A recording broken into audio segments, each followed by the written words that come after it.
Hello, everyone, and thank you for joining us. I'm Jackie Brenner, a pre-med student who has enjoyed meeting other STEM students from all around the world from my TikTok and Discord STEMPotential. Before we get started, a few technical terms. If your connection is lost, please simply log in again through the link you received in the Discord. Once the live viewing has concluded, we will post a link to a recording of the webinar on the STEMPotential Discord. Also, we recommend you hide all non-video participants to clear up the screen.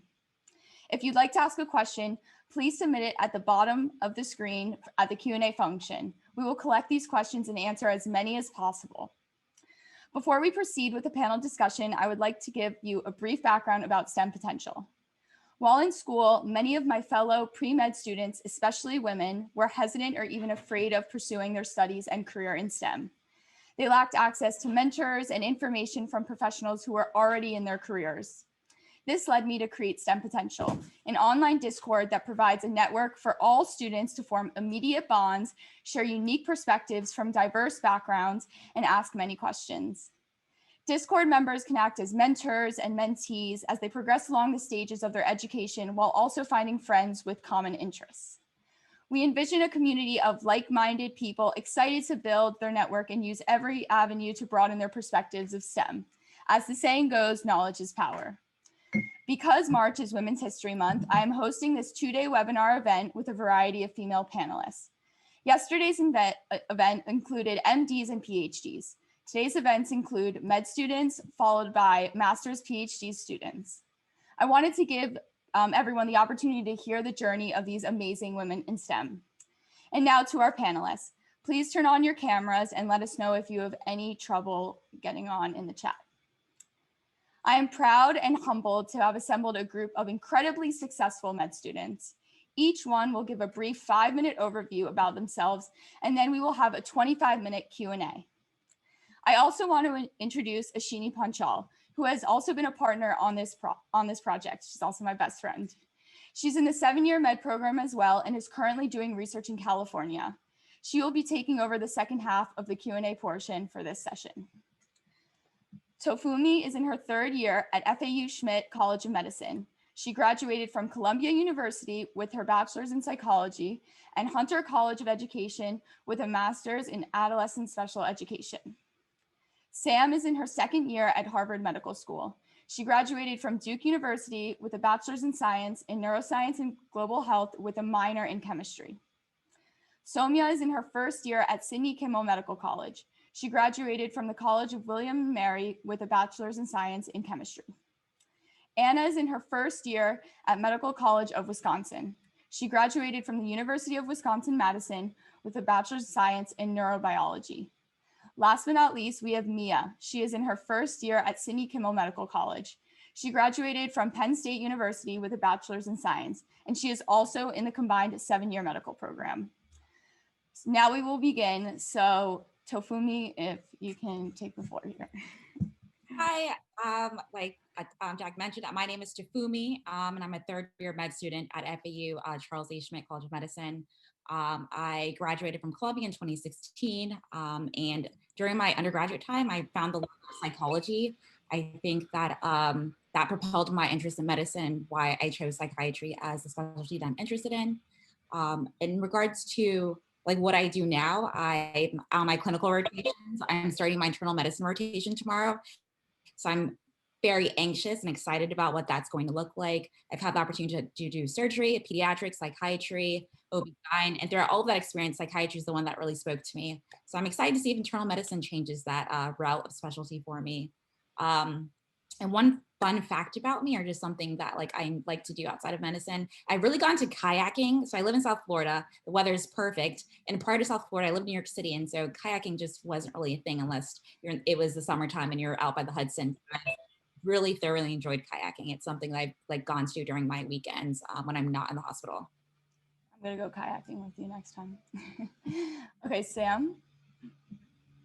Hi all, I'm Sam. I'm currently in my childhood home, hence why my degree is on the wall. It's just kind of embarrassing. Thanks, Mom. Yeah, I graduated from Duke in 2019, studied neuroscience and global health. Was really passionate about global surgery, and that's something I'm still passionate about today. Went straight through from Duke to Harvard Med up in Boston. super interested in surgery. And although plastic surgery has kind of entered the chat, like we're talking with her, we kind of like her, but we don't know how we feel about her. Neurosurgery has still been on the top of my list. So I'm really involved in neurosurgery research at MGH and Brigham, and a lot of global health work. So did a lot of global neurosurgery work in Uganda throughout my undergrad, and continue to work with and collaborate with partners there for research. Something else I'm really passionate about, some of y'all have already reached out to me, which has been really, really encouraging. I started a nonprofit for students living with chronic illness. I have a couple antibody disorders just kind of mixed in there. So it makes studying and being a student difficult, and just wanted to create a platform for that. So it's something I'm passionate about. If you're interested, you can check it out, and I'll post the link below. And yeah, I guess fun fact about me, I'm a certified group fitness instructor. So I teach spin, worked for Peloton briefly. That was really fun. So yeah, if you're ever in Boston, come take my class, and I'll just be on a bike yelling at you. It's really fun. Okay, I'm coming to that. I'm signing up. Somya? Hi everyone, my name is Somya. I am a first year at Jefferson or SKMC, whichever you prefer. That's in Philadelphia, and my family lives right outside of Philly, so it's really nice to be close to home. I graduated from William & Mary in 2018 with a degree in chemistry. I did a lot of stuff in college that was like non-medically related, and I really appreciated that experience of like love the humanities, love like politics, and so I did a lot of that in college apart from like the regular like pre-med track. Since I graduated and before I started at Jefferson, for 2 years, I worked in research at the Children's Hospital in Philadelphia as a cardiology research coordinator. By far like the coolest and best experience. And now like pediatric cardiology is something like really high up on my list of what I want to do once I become a doctor. Other fields that I'm interested include like ENT and OB-GYN. I'm trying to keep an open mind, but it's really hard when you've like done pediatric cardiology day in and day out for 2 years and loved it. And, you know, it's hard to get an experience that will top that. So that's currently what I'm interested in. And then a fun fact about me, or like something I like to do for fun, I have a dog right now. He's a 95-pound German Shepherd, super cute. And I just like to go out back behind my apartment, toss a Frisbee to him, or take him on walks and go to the dog park. And so, yeah, that's me. Awesome. I can attest to that. I get a bunch of pictures. Anna? Hi, everyone. My name is Anna. Like Jackie said, I went to University of Wisconsin-Madison, which is actually where I was born and raised. And now I am at the Medical College of Wisconsin. So I clearly haven't strayed too far from Wisconsin, but we have more than cows, I assure you. So like if you ever get a chance to visit, not that everybody wants to go to Wisconsin, but would highly recommend. But during college, I encountered some unique challenges in my journey to getting to medical school, which has made me really passionate about helping others get to medical school and, you know, overcome any obstacles they might face and stuff. So I worked as a pre-med peer mentor, and now I do a lot of mentoring through the Medical College of Wisconsin in the local Milwaukee area. So that's something I am really passionate about.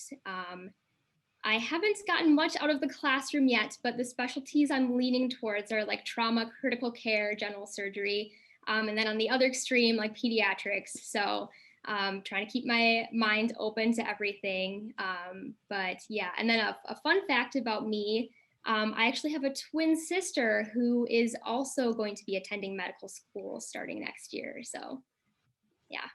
Oh my God, awesome. And last but not least, Mia.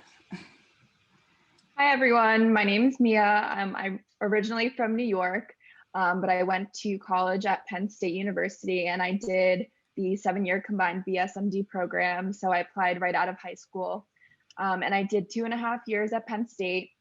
And then I had a semester off where I did neurosurgery research, and I worked in a pediatrician's office. So that was really fun.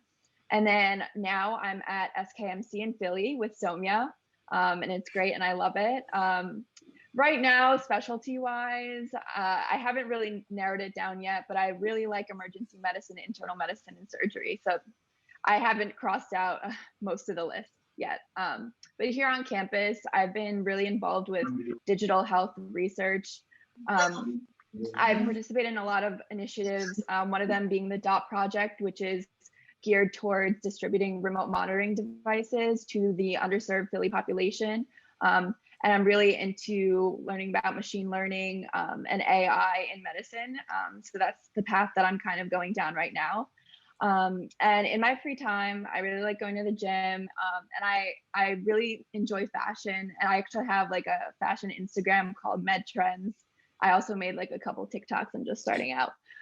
But yeah, I'm slowly exploring the social media world too. So yeah, that's a little bit about me. Well, awesome. Thank you guys again all for coming. I am so excited to get into the Q&A portion. So just a reminder, everyone, you can ask questions in the chat below and we're going to be monitoring those. I've compiled some questions to get us started. And after each question, we will ask one panelist to respond. And if you can all follow after that, that'd be great. So I think to start us off, I wanted to ask who and what was your biggest inspiration for choosing your career? Maybe Sam, you can start us off. Yeah, so I'm a third generation woman in medicine, which is hard to, I think we're still at an age where that's kind of hard to find. My grandmother went to medical school in England, and my grandfather is Egyptian, went to medical school in Egypt. They met in England, came to the States, and then they alternated having babies that went to medical school or law school. So they came with nothing and built themselves up. And I was so inspired by my grandmother and by my mom, who is a primary care physician, that I really wanted to go into something medical. But my mom is the most patient person in the entire world, and that is not me. So primary care, I'm so sorry, I just could not. And yeah, so I decided to pursue medicine, kind of the more surgical route. So yeah, by the time I went to college, I had shadowed over 200 hours of surgery because I was just like there in the background, like so interested and so excited. Yeah, so my mom is definitely my biggest influence in my life. And yeah, I'm just very like proud to be a third gen female in medicine.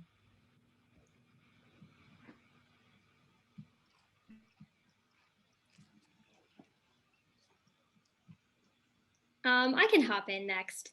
So I'm really fortunate to also have parents who are in the medical field. I'm probably pretty biased towards surgery because my dad is a general surgeon, and I've never met anybody who loves their job more than him. He goes in at 4:30 every morning to make his rounds through the hospital, like to talk to everybody, not just like nurses and colleagues and stuff, but patients, maintenance staff. Like he loves his job so much. So it's really hard to not be drawn to this field when you see somebody who loves it that much. Also, my mom was a trauma nurse and a flight nurse. So from both my parents, I've just seen like such incredible examples of like sacrifices they've made to make other people's lives so much better. And I've just really come to appreciate like how they've taught me, the virtue of hard work over personal gain, and just how they've given up their lives to help others. And that's something I really admire. And I don't think that, like, they would have had any more fulfilling of a job. And so that's what really drew me to medicine. Is I just saw that you have the ability to make such a positive and meaningful impact on other people, and I wanted to do the same thing. So I can hop in right next. For me, so my parents are immigrants and they came here from Nigeria in the early 90s, and they both chose careers in the medical field. And so in choosing medicine at first, it was just to obviously fulfill the dream of my parents. Who doesn't want, like every immigrant parents wants their kids to be doctors. I know if you guys seen all of these TikToks that talk about like the immigrant dream, just wanting your kids to pursue medicine. And for me, it was a lot of just wanting to fulfill the passion of my parents and not really finding that passion myself until after I finished undergrad. I did Teach for America, and I taught in the South Bronx for 2 years, particularly in a district that is incredibly underserved, and is actually the largest food desert in the entire nation. I think in teaching children who lack access to quality health care and who suffer from inequity, that just systemic inequity and systemic racism, it really kind of empowered me to want to serve them in a way that would best help them. I think about like Maslow's hierarchy that I got really acquainted with when I studied psychology in undergrad. And it tells us that like we can't reach self-actualization until our basic needs are met, like healthcare and food. And so my former students are truly my inspiration to pursue medicine. I think medicine can be used as a tool to fight inequity and just fight systemic oppression. I can go next. I also, like Anna and Sam, both my parents are doctors. And I think that was like definitely the impetus. Like at an early age, I was exposed to medicine. But I also like had some problems as a pediatric patient. I had some issues. And so my interactions with my doctors as a kid were definitely also kind of pushing me towards medicine. But I would say like by far like the biggest influence in college, I kind of knew that I wanted to be a doctor. It was kind of like my whole life I wanted to be a doctor, but I wanted to be especially sure, because I don't know if like Anna and Sam can speak to this, but having two parents that are physicians, it kind of is like a self-fulfilling prophecy, or like I wanted to make sure that I wanted to do it for me and not because my parents wanted me to be a doctor. And so working at CHOP and working in research was like a huge like eye opener, like that this is definitely what I want to do, because the inspiration I drew from my patients and the families that I worked with was like huge. And I knew like just like being in the hospital, that's where I wanted to be. And so like having that experience was really eye opening for me. Yeah, I can go next. I relate to Tofunmi because my parents were also immigrants. They came to this country with $90 for the whole family. I actually did research in the Bronx too, so we have that connection too. But yeah, my parents, my mom was actually a professional pianist back in Russia, and my dad had another career, and they came to America and decided to pursue careers within medicine. My mom is a pharmacist now, and my dad is a nuclear medicine tech. So not doctors, but I was constantly in the hospital with them. You know, we didn't have enough money for daycare, so it would be bring your daughter to work day a lot. So I would be in that hospital environment, and I really loved it. And I saw so many amazing women, so many amazing female providers that were leading in the field, and that really inspired me as well. And I knew I wanted to help people and go into, you know, a field where I could love my profession till the day I die and be passionate about it too. So that's kind of part of the reason that I decided to do medicine as well. Well, it's really incredible to hear how all of you have come from such diverse backgrounds, and your stories drew you to what you want to study today. And on top of that, you know, there's so much stress surrounding, like, you know, how do you balance everything today, and how do you deal with stress? So I think the next question I want to ask is, how do you balance life and extracurriculars during med school or even undergrad? You've all accomplished so much with Sam's nonprofit or doing research and, you know, doing so much like on the side. So what advice do you have in that sense and juggling everything?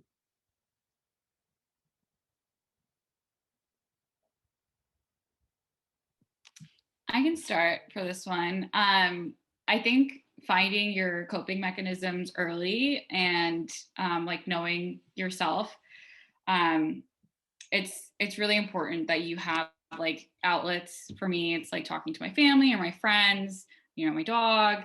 Just like find things that make you happy, that you can like mentally take you away from like the stress of like school, and just give yourself time to like give yourself a break. I mean, mentally you can't be on 24/7, so just give yourself a break. Find the things you like to do that take your mind off of things. And in terms of balancing, Mia can attest, she's my roommate. for context, I think this is like something that everyone struggles with, and I think something that I talk to my dad about, especially because he's also a doctor. Like, just I feel like my to-do list is like never ending, and I'm constantly adding things and like not necessarily crossing things off. And so like, but like finding the balance between like your wellness and like also like getting things accomplished is like really important. And so like just be okay with not finishing everything that you want to finish that day, and just acknowledge that it's going to keep building up, but you're going to be able to get things done on a certain day. And I think like I don't know if I have good advice, because I think like it's a struggle for everyone, and I'm still learning how to balance everything. But it's just about like prioritizing, like, okay, I have this deadline for research coming up, or I have this test coming up, like I need to study more than doing research today, or I have to do research more than study today, or I have to do like XYZ thing for my extracurriculars today. So it's all about like making to-do lists, checklists, balancing, all that fun stuff. So I agree with that 100%. Just to add on a little bit, we've had online school for the last year, so there's not really a separation of schoolwork and class. You're not, going to campus and then coming back. So that separation between your free time and your class time can get very hazy. So sometimes you're going to see yourself studying until very late. But I think it's important, as Somya said, to find those things that make you happy and give you that break, because that will make you more effective in the long term. If you're constantly just studying and that's all you're doing, you're gonna burn out. So even talking to a friend, having some social interaction, which I know during COVID is not that easy, just maybe even FaceTiming a friend, that can make all the difference in your day. And also keeping up with your hobbies, because you don't want to go to medical school or PA school or any graduate school and then lose yourself. You want to keep your hobbies and keep the things that make you happy, and that's going to help you out in the long term for sure. I would love to go off that, because I think that that's so important what you just said at the end. Like, it doesn't mean you have to lose yourself. Like, I get a lot of questions like in my DMs on TikTok especially. It's like, well, how, like, do you still have fun? Was a recent one that I got. It was like, hi, I'd love to hear if you still have fun while you're in med school. And that was one of the reasons why I posted this like video where like someone asked me like, what do you do like in your extracurriculars undergrad, or like what undergrad extracurriculars did you do? So I posted this video of just a bunch of clips of me like not studying, and like was like, this is what I did, because I think that that's so important. Like, that's what made me happy, was like being with friends. And it was so hard to balance. I'm not going to be like, it was easy, I was able to go out and then also study. Like, that's not the case. And if it is the case for you, that's so awesome. Like, I really that's really great. Wasn't for me. I really had to be intentional about balancing. And it's really hard, but it was so worth it, like, at least in my opinion. And I think that also I have to watch myself sometimes. I think people who do a lot of extracurriculars can relate to this. Like, it's very easy to want to like focus on your nonprofits, or like, do your research instead of studying, because like it's something you're actually interested in, instead of like, some random subject that you just know you're not going to use again. And so just making sure that you have that like awareness of yourself, and forcing yourself to get what you need to get done, and the rest will follow. But all of it just takes like intentionality. And I also think like developing leadership skills early on is super important. I had a really hard time giving up control of like some nonprofits that I started, because I really had an idea and a direction for where I wanted them to go. And so I found it was like micromanaging, where I was like, oh, we have this like social media officer, but I was like running all the social media. I was like, okay, I can't do that. Like, I need to be like a real adult and give someone like their position. That's a really important skill to learn early on. It'll make your life a lot easier, and it allows you to help other women or help other people come up beneath you and really like thrive and improve upon a structure that you've built, or improve upon something that you're passionate about. So in summary, really be intentional about balancing, get what you need to get done first, and really try to develop those leadership skills and pull people up who will do a really good job, and give them those opportunities that you thrived in. I agree with Sam. I also think it's really important to find your community, find your people, whatever season or stage you are in life, whether you are a high school student, you are at undergrad, you're in your gap years, you're in med school. It's important to find people who have the same goals as you, and who can support you throughout that journey. And what that means is just being intentional and just finding people who can best come along with you on this journey. And also, I think it's going to give you better perspective on what you want to do, and also allow you to have this like fun time at the same time as you're studying. I remember my first year of medical school, one of my best friends in med school I met during the anatomy lab. We were like crying over our past lives over the cadaver. And I think it's important to be intentional with people that you're trying to like make connections with. And also that means like finding mentors, like going out of your way to find people who are going to help you and give you the resources you need to be successful. And I think that helps you find balance in a way. I think it can be really hard to reach out to people, but I think that's what it means to grow in whatever you're pursuing. I totally agree with everything that's been said. Just to kind of add a little bit more onto that, I have a personal mantra of trying to maximize quality over quantity. So sometimes you have to realize that you could study all day, and if it's not productive, it's not going to be worth it. So just like anything else, learning is a skill that you have to figure out how to do. And I think a lot of people probably entering college, I experienced this myself.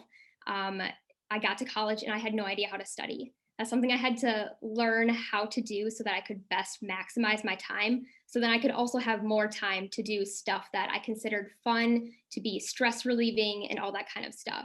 And that also goes for the case of like when you're spending time with other people, you want to maximize and be present when you're with those people, because that's going to be ultimately your support system for when you're going through, medical school, which is very tough. And all the future components of it. So just maximizing quality over quantity, I think, is always a good thing to remember. Echoing what Anna just said, which I think was so great, is the idea of being present and staying mindful. And all of you guys have been talking about, finding your community, finding your group. And a lot of the questions in the chat have been discussing burnout and, how do you deal with everything being so competitive. So I was wondering if you guys have advice on, finding your community and still keeping that competitive nature and not getting burnt out, because it is so hard in college to not compare yourself. And I think I'm gonna leave it there. I feel very personally strongly about this. I just actually spoke with a podcast about this because I think that it's something that, especially among women, I don't know why we don't talk about it enough. Like, I don't know what's up with that, but I'll try to keep it brief. But it's, as someone who went straight through from undergrad to medical school, I can tell you I'm tired as hell. Like, it was really hard to do so. I would not do it any other way for me personally. I also think that there are people who took gap years who would never go straight through and are very happy with their gap years and have done awesome things in their gap years. So very individual choice in that sense. I think when a lot of people think about burnout, gap years is a big question that comes up. But I think that we talk about at Duke or in undergrad, this concept of effortless perfection. And it's this concept that they put on this face of, I'm so happy, I'm not working too hard, I have a perfect life balance, etc. But underneath the surface, they're really stressed out, they're really anxious, really depressed, struggling with mental illness, and really trying to cover that for the sake of the facade. And I think that is a really toxic perspective to take and can make people feel really poorly about themselves if they cannot manage this balance that apparently everyone seems to have. So I think being very authentic with your community, like kind of as Tofunmi said, like it's really important to find your community. Well, be authentic with that community too, and find a community that makes you feel like you can be that way and allows you to participate mutually, and you can have that support. And then also, I think recognize that like you have your own individual balance and other people have their own different balances. So whatever works best for you, go for it. And whatever works best for them, let them go for it too. And I think that helps kind of separate this comparison perspective that we end up taking with us in a lot of ways of like, well, I'm not successful if this other person is doing this and they're successful. That's not what like success or like attaining some sort of goals, they're all going to differ. between individuals. And I think just like empowering yourself to accept that is super important.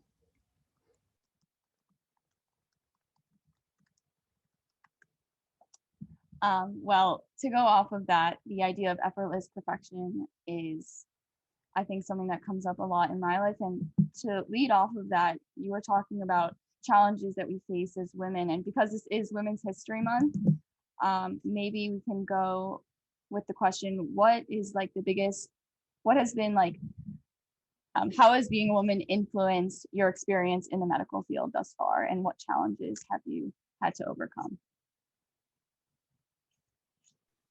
I can hop in and share a little story that I have. So whether you're a female or a minority in medicine, you're going to experience, unfortunately, discrimination. So it's better to be aware of it now and try and take an active part to, stop these people and bring awareness to it. I visited my OB about a year ago when I was just going into medical school. And so I started having a conversation with him, and he looked me straight in the eye and said, "Don't go into OBGYN. You'll be listening to screaming women for the rest of your life." And then he proceeded to tell me to go into family medicine so that I can start a family and get married as soon as possible.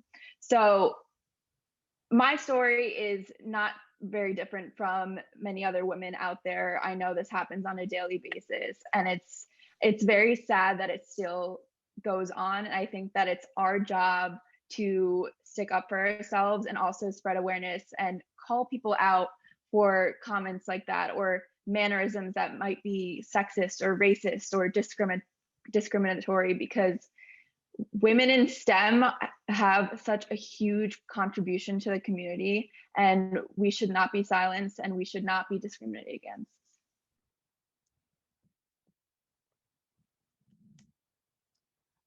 Off of this, I think Ashini's gonna jump in and now ask the rest of the questions, but something that I've been seeing in the chat a lot is regarding mental health. And I know we've already spoke a little bit about that, but if you guys want to expand more on how you dealt with or experienced anything with mental illness, or just given advice on that topic as well.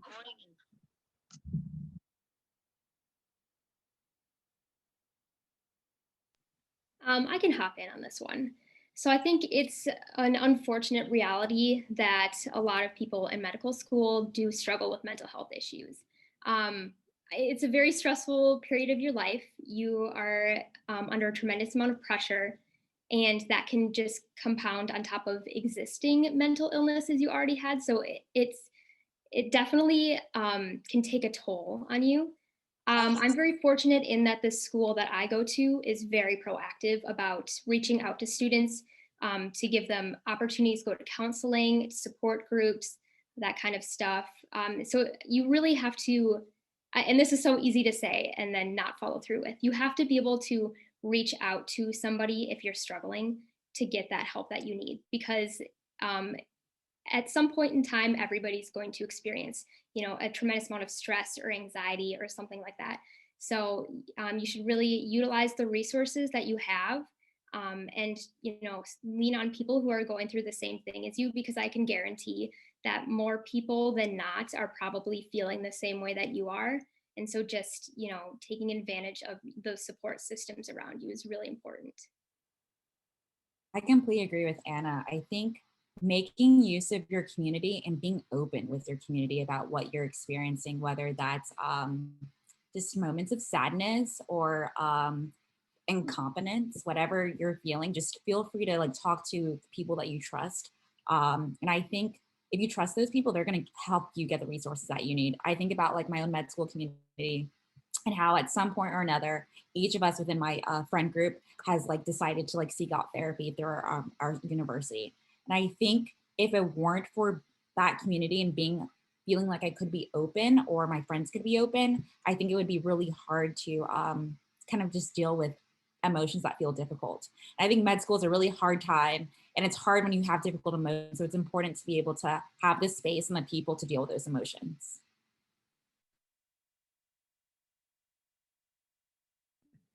Yeah, I was gonna say mental health is like a really big issue for our generation, like in terms of how it's been stigmatized in the past and how we as a generation are kind of moving forward and making sure that people have the resources to reach out. I think it's really important, as Tofunmi and Anna said, to, I guess, find your community and find people to support you during those times. And kind of going off of that, what are some things that helped you stay motivated, like in times where you felt you weren't able to do anything or didn't have the drive to study or yeah, I'll leave it at study. I can hop in really quick. During COVID, our school had mostly virtual lectures. So when we weren't getting any patient contact, I mean, the first years are still really not allowed in the hospital, which has been pretty sad for all of us because, you know, that's why we're here. Something that Somya and I were able to do is like volunteer. And we volunteered at multiple free COVID testing sites in the Philly area, and also we're assisting with vaccine distribution. And just going out and helping the community and seeing patients and seeing people is something that's really helped us get motivated, because you see, you know, what you're reminded every day of why you go into the field. You're making a difference in these people's lives. So for us, especially during this year, just having virtual lectures, I think going out into the community and volunteering has been a huge part of how we stay motivated. Yeah, I want to second what Mia said about like patient interaction. I'm a second year, but because my curriculum is accelerated, I'm doing my clinical rotations now.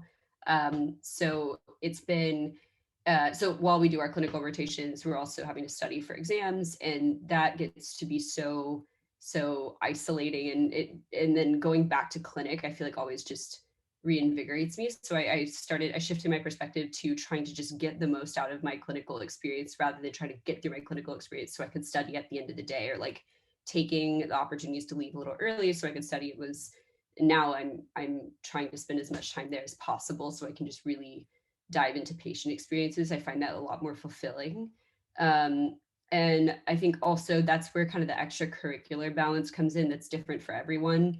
The extracurriculars that I'm involved in, like the nonprofits and things like that gives me a lot of life. And like volunteering, for example, as Mia said, like I think that if you are able to balance those things and those actually give you life and they don't feel like a chore to go to your application, important point, then really make sure that those stay on your plate in some capacity that's balanced or that's attainable for you, and that can fit in your balance, and don't let that go completely to the wayside. I think that having that still in your repertoire and something that like you can lean on to give you a little bit of life is really important.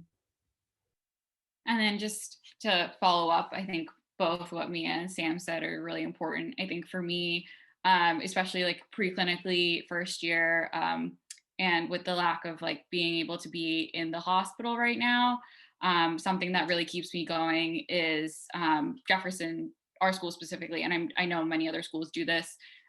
We have patient panels during our lecture time. And so hearing from patients that have the conditions we're learning about that week has been like super impactful for me, because it reminds me like this is who I'm studying for, like giving a face to the name, or giving a face to like the disease we're learning about. Like I think one of the most impactful days of medical school so far has been being able to talk to patients who are living with HIV or AIDS. Even over Zoom, I feel like we really were able to make a human connection. And then just like echoing what Mia and Sam said about volunteering and extracurriculars, it's always important to like remember that you have a life outside of studying and a life outside of like being in the books all the time. Yeah, I think time management is something that's really, really important. And it's something that you kind of learn in college, but a lot of people don't master. And it takes practice for sure. So kind of going off of that and going a little bit back in time, what would you say were like some important skills that you learned in your undergrad years that helped you be successful in med school so thus far? I think how to talk to people. I That sounds really basic, right? Like, oh, I talk to people every day. But I think when it comes to pursuing anything where you're serving people, you have to be able to talk with empathy, and in a place of like compassion. And I think some of the undergraduate experiences I did put me in a clinical setting or just in a setting where I had to serve people. And I think being able to use language where people feel affirmed, and like celebrated and valued is important. And I think in my third, and at least I'm going to my fourth year. So far in my third year, it's made like my clinical experience amazing. I think there's so much knowledge you have to know as a med student, but really it's about people and how you interact with people and how you make people feel. And so that's definitely by far the most valuable tool I learned in my undergraduate experience. Just going off of that, don't take it or don't like minimize some of the other experiences you have outside of medicine. I can personally say that some of my jobs that were not clinically related have been some of the most helpful things I've had going into medical school, just because I did learn those interaction skills and how to communicate with people who are different from me, and how to make them feel comfortable. So yeah, just make the most of your time spending. I mean, like, I worked in a gas station, like not a glamorous job whatsoever, but I honestly think it was so helpful in, being able to connect with other people. So, make the most out of those experiences as well. So. I love that. I love the idea that, yeah, or the important point that things that are not medical, wow, can't speak. I love the idea that the things that are not medical can still be a really important part of your development as a human. And then as Tofunmi said, that development is so important in medicine. That is something that I feel like is not stressed by your medical counselors. It's not stressed in school. It's okay, well, how many STEM clubs did you lead? And like, did you publish a paper? Yes or no? Like that is really great stuff. We love that, but you're so right. And I think another example of that is I literally started tailgate at Duke, like football tailgate, and talked about that in multiple interviews. And that was great. Like that totally worked out. And the reason why is not because I was like, yeah, so we had beer pong for everyone, but I was like, we did. But I was also like, oh, but like these are the things that we did to make sure it was a very inclusive experience, et cetera. And like these are the people I worked with. And you can pretty much any experience that you have in or outside of medicine, you can highlight components of leadership, components of initiative that you had. And definitely, please, please, please, we take something away from like this conversation. Exactly as Anna said, talk about your experiences that like are outside of medicine. Do not knock the importance of those experiences outside of medicine, and be sure to have those because it's just an important part of your development as a human. I think, oh, sorry. I think the last thing I'll say, I agree with everything that's been said so far. I think the number one thing I learned from undergrad is like understanding myself and like who I am, like both like the things like we talked about earlier, like the wellness strategies and like coping mechanisms, but also like how I study, like what are the good methods for me, and like knowing that before getting to medical school. Obviously you have to really revamp your studying strategy from med school to undergrad, but just like knowing that, okay, like I really like taking notes, and I really like writing out my own notes, and I really like using flashcards, and like knowing that about myself, and like coming into medical school knowing how I study best was really helpful too. Yeah, I think it's really important to, as Sam, Tofunmi, and Anna said, like build yourself as a person rather than just focus yourself on medicine. I think that a lot of times in undergrad especially, like it's stressed that you have to build your resume to get into med school, but part of it is also like enjoying yourself and being a person at the same time as being a pre-med student. So I think that's really important. And going off of what Somya said about kind of knowing how to study, what would you guys say are the like best study tips that you would have for someone in undergrad or someone in med school, grad school, any age really? I would say be willing to change your study style as you progress through school. Because if you're stuck in one modality of learning and it's not working for you, you have to be able to switch it up and try something different. Like my school goes through a block system. every block I'm, feeling like, okay, I might need to change something about this one class and how I study, but I might keep it the same in a different class. So you just have to be willing to keep an open mind and to give yourself a chance to try something different. It may feel uncomfortable because you might be worried like, oh, what if I switch it and it goes even worse than the last thing I tried?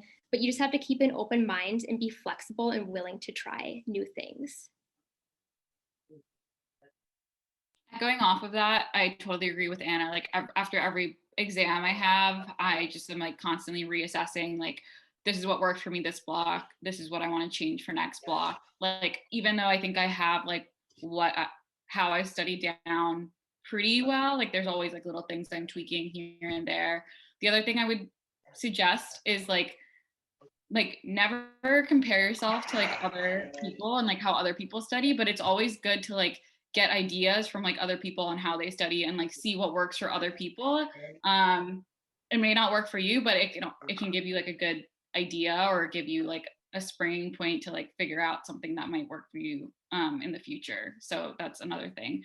And I think med school is really collaborative. Like I know there's been talk about it being very competitive, but I personally have found med school to be very collaborative. Everyone's willing to share resources, study guides, materials, and I feel like everyone's just trying to get to the same end goal. And so our community especially has been very, very helpful in that regard.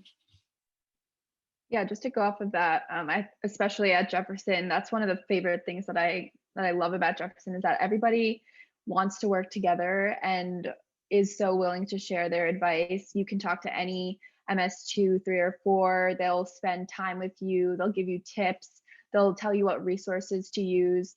I think that talking to people who have gone through your curriculum is so, so useful because they've just experienced it and they might have those little tips that maybe faculty or someone else might not have because they just went through it.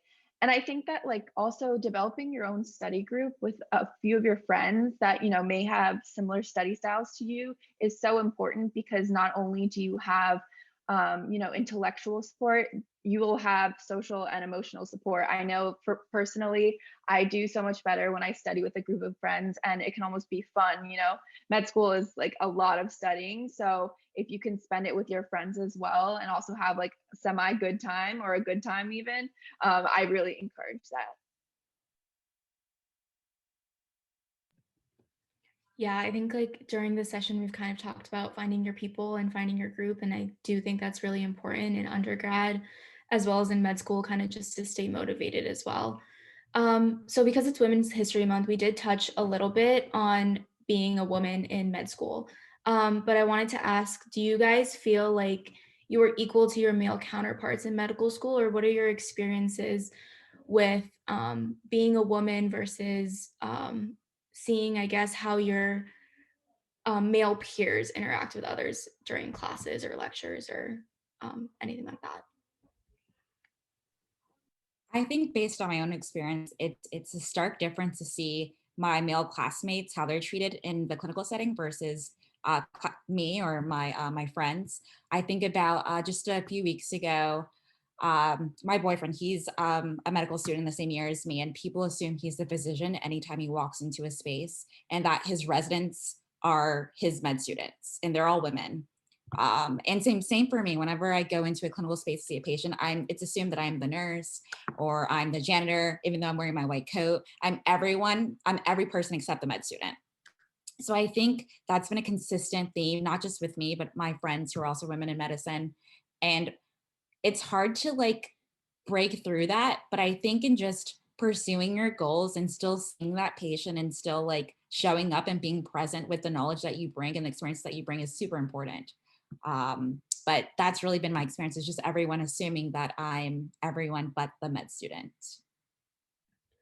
I think a great example of, I mean, that's just so true. So true. Anytime you walk to a patient room, and I can imagine that you face additional barriers that I cannot personally relate to. And it's just so frustrating. I can only imagine. And I think that another example of this was I posted a video on TikTok and I was calling out, like, it was like working in a male dominated field, like when you see another woman working in a male dominated field. And I got a bunch of comments from men always men, saying, isn't medicine no longer a male-dominated field? I thought it was mostly women. And I was like, oh my God, I'm like seething. I was like, I'm sweating. Like, this is so frustrating because it's not about the numbers. Like, there can be so many more of us women, and it's going to take so much longer before we stop hearing comments like Mia, exactly what you were saying, like, oh, you should go into family medicine so you can start a family. Like, I'll start a family if I want to start a family. Like, when was that part of this conversation? Like, these kind of like implicit biases that come out so explicitly, but then men love to be like, but there's 51% women in medicine. Like, where are these women in medicine? It's something like 12% or 17% of women in neurosurgery. Like, I just published a paper on this, like, should know those numbers, but still, it's really small. Like, this is ridiculous. And it's all in the breakdown. There's so many more details. It's the way that patients treat you because of the way that our culture in medicine has been developed. So I would just, any male counterparts on this call, just really support your female colleagues. And anytime that you see, your female colleagues being treated differently, like, don't let that just happen. And anytime that you see people pushing back, saying that that's not the real experience based on these numbers, don't stand for that. Really support your women and like really create a space where women can support other women too. I think just as the culture needs to change in a lot of different levels, and just increasing the number of women does not fix the problem. Just being cognizant of the time now that it's 2:55, I want to move on to a final question for all of you to answer. But I did want to touch on the fact that yesterday, the PhD and the MD panel did touch on implicit bias. So it's so interesting to hear the same topics being brought up and the idea of imposter syndrome as well. So there's clearly so much more we could talk about.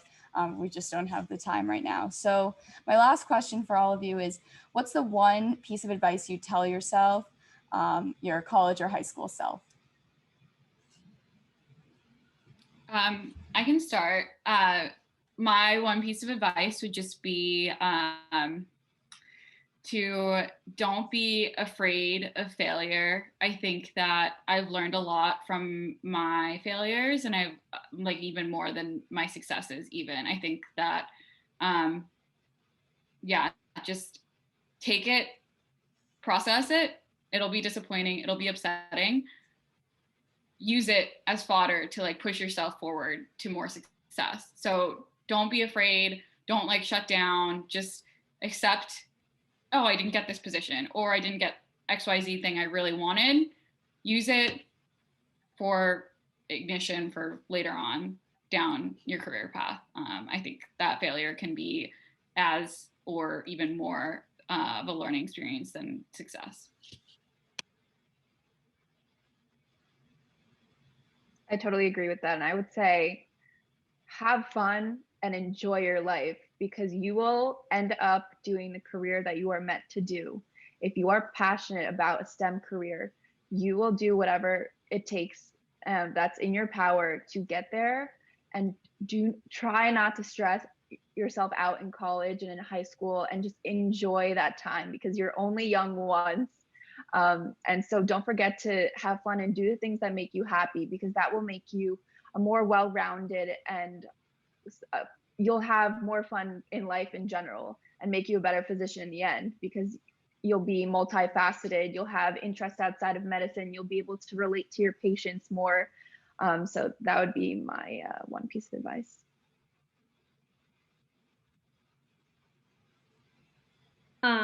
If I could tell myself one thing, I would tell myself that it's all going to be okay.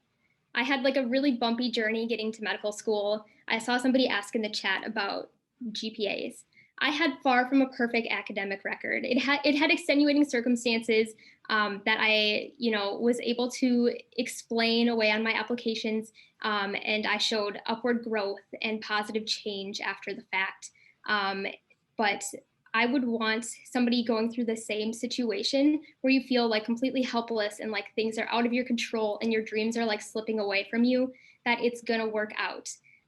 Passion is like half of getting you there. And I feel like if anybody's, here on a Sunday afternoon wanting to hear about medical school, you have the passion that's gonna help you get there.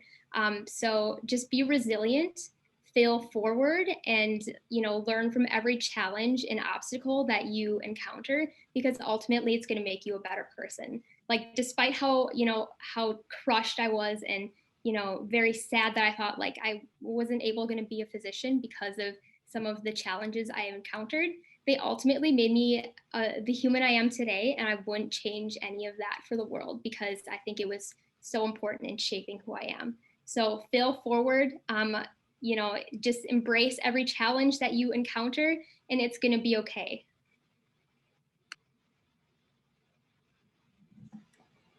I would say, if I could give myself some advice, I would say pursue your passions and pursue them wildly, to the fullest extent that you can pursue them. Regardless of what anyone says, your passions are going to help you develop your why. And when I mean your why, it's like, why are you pursuing medicine, or like, why are you doing something in STEM? Like, and I think that pursuing your passions gives you experiences that other people might not have had. And medical school is a really difficult time. And it's a time where you don't have the opportunity to pursue a lot of passions that you might otherwise have time to do. So I think it's okay to do things that might not be like tech related or med school related, or whatever you want to do, whatever your goal is. It's okay to do things outside of that. I mean, for me, as I mentioned earlier, I'm completely passionate about equity and fighting for equity for every community that is minoritized and historically marginalized. And so for me, that looked like teaching for 2 years before med school. And that has nothing to do with medicine whatsoever. But I think it's really informed my decision to pursue medicine. Yeah, I guess if I could give a piece of advice to my former younger self, I guess I would just say, just keep going. Like, don't take shit from anyone. Just do what you're passionate about. Like, people will try to cut you down. You'll try to cut yourself down. But just really pursue what you're passionate about. Exactly what Tofunmi said. I really empathize with that. And don't, just because you're interested in something that's a little bit different than others, or just because you are living in this intersectionality that's different than others that people can't relate to, just live in it and try to find mentors and people who can help you navigate that space the way that you want to navigate that space. And yeah, forge ahead, bring people along with you too. I think that that's so important, especially as women. I think a lot of the stuff that we do, we're forging past and we don't even realize it. Bring people along with you if you can and if you're able to, and just really try to lift other women up as you're going. Well, I just want to say thank you all so much for joining this panel discussion. It has been such an amazing experience to hear you all speak coming from such different backgrounds. And, you know, a message is the sacrifice is well worth it, as you guys have all shown, no matter what you're trying to pursue. And everything you guys have been doing on this side has been contributing and has made you such amazing women. So I just want to make a quick note that all of this is recorded and we will post it middle of next week. And I want to ask all the panelists if you can leave maybe your contact information in the chat for people if they want to reach out. We will now take a 10-minute break before we start the master's and PhD panel that is more based around tech. So stay tuned. And thank you everyone again for coming. And one last time, I want to give a big thank you to all of the panelists for taking the time out of their Sunday to share their experiences.